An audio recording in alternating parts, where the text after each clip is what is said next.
Assalomu alaykum hurmatli Namangan Taxta bozor kanali a'zolari.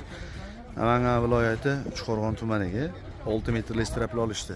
Xudo xolasa 14,4lidan shifr reykasidan 5 ga 4 plus. Lager yo'shdan 5 ga 5 listva. 50 dona polli bilan. Xudo xolasa straplar 138 mingdan, 127 mingdan 15 ga 5. Pollini 61.500 so'mdan bo'ldi. Xo'p. Reyka 8.800 so'mdan bo'ldi. Mashinani 375 ming so'mga gaplashib berdim. Xudo xolasa kimga shunaqa taxta xizmat kerak bo'ladigan bo'lsa, bemalol murojaat qilib Namangan adminiga zakaz qilishingiz mumkin. Inshaalloh, xudo xolasa kimga taxta xizmat kerak bo'lsa, chiroyli ishonchli taxta xizmatdan qilib beramiz. Xudo xolasa mana bu yerda umrli straplarni yuklatib beribman. Xudo xolasa klientimiz zakaz qilishdi. 4 metrli strapli kimga shunaqa taxta xizmat kerak bo'lsa bemalol zakaz qilishingiz mumkin. 6 metrli strap, yana boshqa taxtalar ham bor.